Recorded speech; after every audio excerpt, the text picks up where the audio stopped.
Vamos abrir para as perguntas da plateia, então? Olha lá.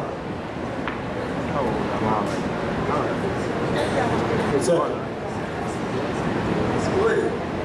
Aproveitando o tema do festival, qual o seu diálogo com a literatura? Na adolescência, na faculdade, o que você lê? Enfim, de uma geral, em termos da literatura, especificamente. Tá. Meu pai, que hoje tem 89 anos e ainda lê, ele tinha uma coisa quase autoritária em relação a essa coisa da lei. Ele achava que a gente tinha que ler, o que fosse. Ele era professor, tinha uma farmácia e tal, um cara simples, de origem modesta, mas ele tinha essa coisa, ele achava que a leitura tinha uma importância grande. Então, eu tive irmãos que leram Dostoiévski com 12 anos. Eu não consegui tal façanha, porque eu era o mais preguiçoso de todos. São os mesmos que entraram no Banco do Brasil depois? Eu também. Você viu o estrago que fez. É para profissionais. Tem uma delas, tem uma das irmãs, a Lúcia, que é poeta, tem 3 livros publicados, é minha parceira, temos que ela leu Crime e Castigo do Dostoiévski. São esses livros aí, não está falando que nada, isso passa. Não sei se passou. Eu li coisas também, é mesmo aquela literatura infanto-juvenil, Meu Pé de Laranja Lima, Menino do Dedo Verde, essas coisas também a gente leu. Mas meu pai tinha uma bibliotecazinha razoável, tinha Mário Quintana, Jorge Amado, Machado de Assis, então de vez em quando a gente ia lá e pegava. Mesmo que não lesse o livro inteiro, que às vezes era indigesto para uma criança de 13 anos e tal, a gente tinha contato com aquilo, isso foi muito salutar. Aí eu tive um professor maluco de literatura, o professor Furtado, que quando a gente tinha 14 anos, na 8ª série, né? 8ª? É, 8ª. Ele deu um trabalho para a gente fazer e passou de uma tacada só. O Estrangeiro, de Albert Camus, e Memórias Póstumas de Brás Cubas, de Machado de Assis. Os 3 da turma devem ter se suicidado ali. Eu quase. Aquilo mudou a minha vida, porque assim, são 2 livros muito barra pesada, você nem tem condição aos 14 anos de digerir aquilo. Depois eu fui ler adulto, e aí fui realmente entrar mais na coisa, mas causa impacto, porque é um modo de ver o mundo muito diferente da normalidade, assim, né? Então acho que ler é sempre bom. Eu tento hoje, eu tenho uma cana de braço aqui com as crianças, dou prêmio, delação premiada, dou prêmio, faço qualquer negócio para ler, porque hoje a concorrência é maior e mais desleal, né? Você concorrer com BlackBerry, passando torpedinho toda hora, não dá. Mas eles ainda têm gosto por ler, eu acho isso muito saudável. Hoje eu leio tudo, cara. Eu leio menos do que antes e leio mais do que antes também, porque eu leio mais caoticamente. Eu leio 4, 5 livros ao mesmo tempo, às vezes não termino nenhum. Mas é o que eu estou te falando, às vezes finalizar o disco com um livro não é o mais importante, né? Você travar contato com aquele universo particular daquele cara. Eu estou lendo muito Nelson Rodrigues agora, porque eu estou numa parceria com um grupo de teatro lá de São Paulo. A gente está planejando um musical baseado nas crônicas e contos, né, do Nelson. Não na parte dramatúrgica, teatral dele, mas a vida como ela é, aquelas coisas que ele escrevia nos jornais cariocas.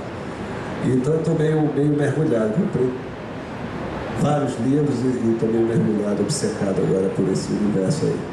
Mas eu estou sempre lendo, às vezes ganho livros de escritores novos aí na estrada e vou lendo também, acho importante. Você falou do Meu Pé de Laranja Lima, do Zé Mauro de Vasconcelos. Você sabe que é um dos livros favoritos do Ricardo Darín, o ator argentino? É mesmo? Não sabia. Ele foi lançado na Argentina numa tradução e fez um tremendo sucesso. Isso lá e é um dos livros favoritos da infância do Ricardo Darín. Tá vendo? Veja como é. E a gente despreza aqui, assim, às vezes trata como subliteratura, né? Vamos lá. Oi, Zeca, grande fã seu, boa tarde. Obrigado. Baiano também, nordestino com você. Teria um questionário para fazer aqui com essa obra desde Stephen Fry. Por gentileza, cite Skype quando falar desse álbum de Stephen Fry, que é uma música simplesmente perfeita. Eu tenho 2 músicas, tenho 2 perguntas, uma relacionada a esse momento atual do seu novo CD e uma da obra mais antiga. O disco do ano, que é seu último CD, ele tem a música título do álbum, ele fala sobre a crítica. Você trata com alguma ironia a crítica brasileira. Eu queria que você passasse qual a visão que você tem hoje em dia da crítica. Não precisa citar o órgão, Folha de São Paulo, etc. Se você compartilha essa visão de é um bando de frustrados que gostaria de fazer música e viver de música e não vive, como que é a sua visão menos irônica que você cita na música, como é a sua visão mais verdadeira sobre a crítica hoje em dia no Brasil? Essa é uma pergunta, deixa eu aproveitar, deixa para a segunda. Eu acho o álbum Líricas um dos maiores álbuns da MPB. Obrigado. Na minha modesta opinião de fã, é um dos maiores álbuns da MPB. Eu queria que você citasse, eu queria que você falasse um pouco como estava o seu momento de vida, quando foi gerado, quando foi concebido Líricas, que o DVD também é maravilhoso e parabéns, como sempre, seu fã. Obrigado. Como é seu nome? André. Obrigado, André, pelas palavras carinhosas. Vou começar de trás para frente, tá? O Líricas é meu terceiro disco. Eu fiz o primeiro, Stephen Fry, e para minha surpresa, o disco foi um sucesso, comercialmente mesmo falando assim, né?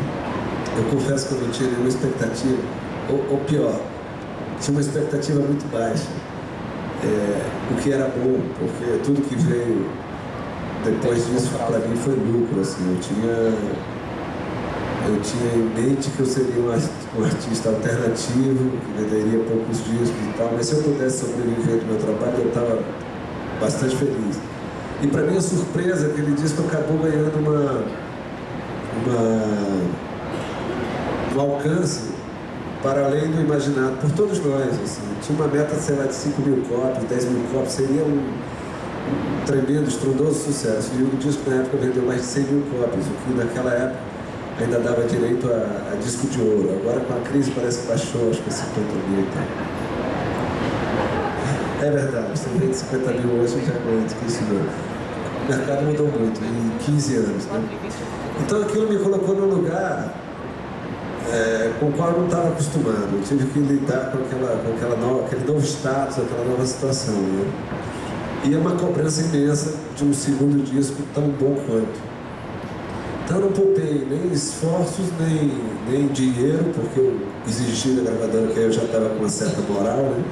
Exigi um orçamento mais generoso e fiz o disco que eu vou embolar, que é um disco super tecnológico. Hoje eu acho ele um pouco datado, mas a gente usou e abusou da tecnologia naquele disco. Então levamos vários meses fazendo, diferentemente do outro, que foi feito em 20 dias.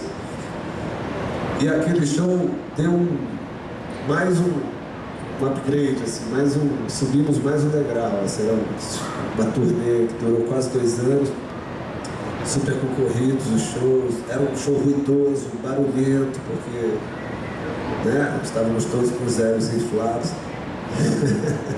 Mas não só por isso, porque tinha que fazer barulho naquele momento na música brasileira para ser ouvido. Quando acabou essa turnê, eu estava exausto, tanto fisicamente como emocionalmente, auditivamente. Eu falei, quer saber? Eu vou fazer um disco completamente oposto a isso. E como esse disco também foi bem sucedido, também vendeu 100 e tantas mil cópias e tal, a gravadora e o público esperavam que eu fizesse um terceiro disco nessa mesma linha, que era de misturar a música pop, MPB, com coisas regionais, rítmicas e tal. E eu me recusei.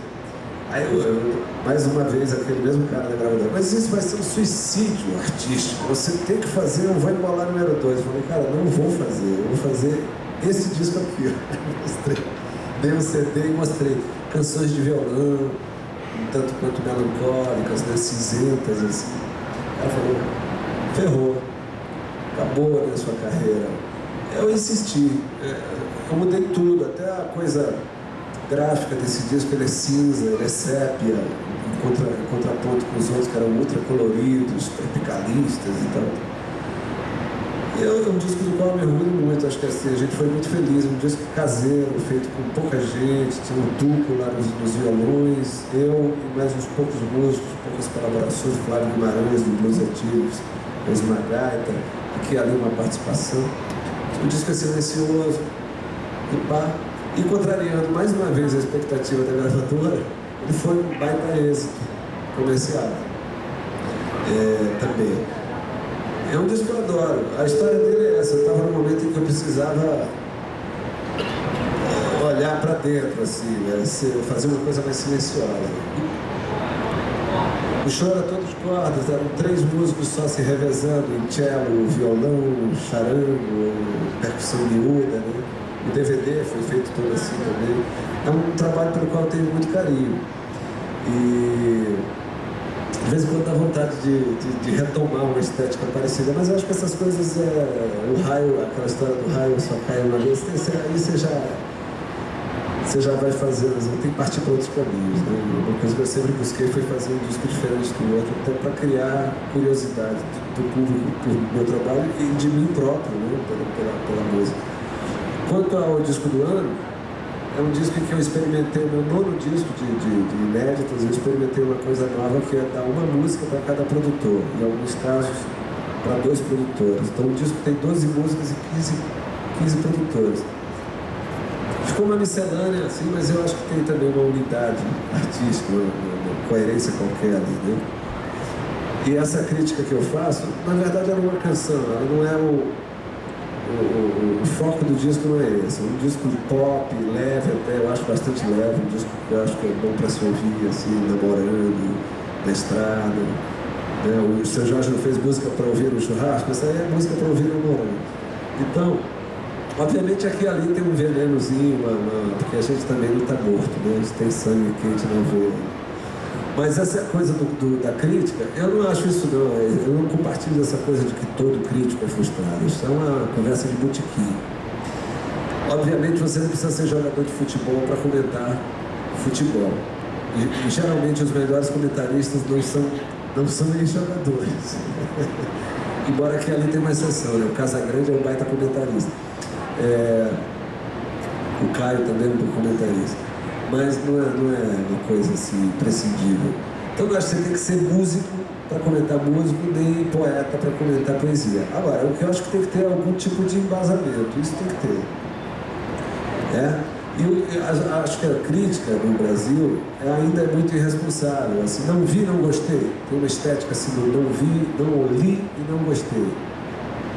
O cara antipatiza no primeiro momento, não comenta. Eu nunca vi uma crítica mudando.